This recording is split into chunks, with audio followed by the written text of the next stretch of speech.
Hello all. Welcome to the series of solid principles. In the last video, we learnt about one of the solution pattern to ensure that the design follows Liskov Substitution Principle. In this video, we will learn about the second solution pattern. So, let's get started. Let's say you have a rectangle class that has height and width as variables. In this class, there is a method called calculate area that calculates area of the rectangle. Now, let's say you have another class called square, which inherits the rectangle class. Since a square has same height and width, the class contains a method that makes height and width equal.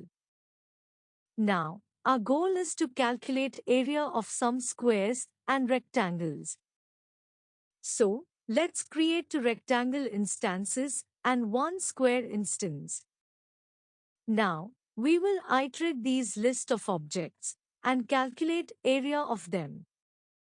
For the first two objects, the if condition returns false because they are not square, and so the instance of operator returns false.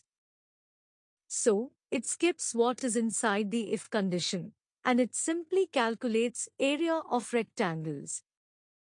For the third instance though, it gets inside the if condition because the object is an instance of square.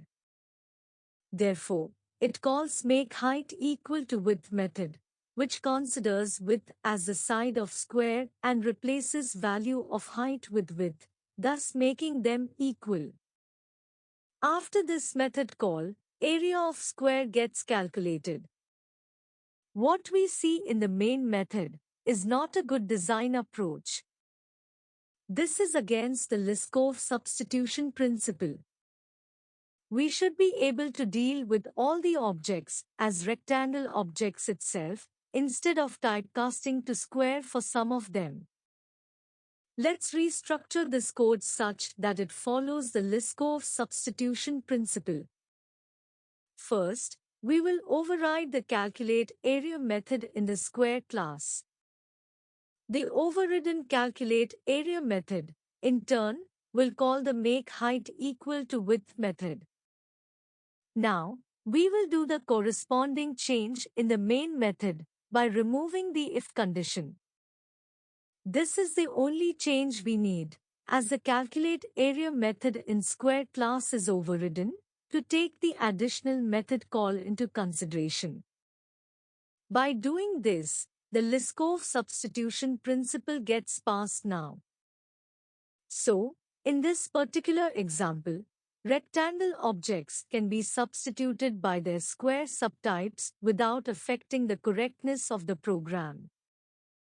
This was the second kind of solution pattern called restructuring the code, in order to ensure Liskov substitution principle is followed.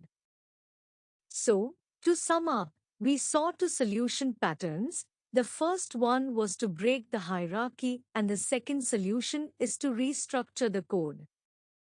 This was all about Liskov substitution principle. In the subsequent video, we will learn about the fourth solid principle. Thank you for watching. Please subscribe for more such content.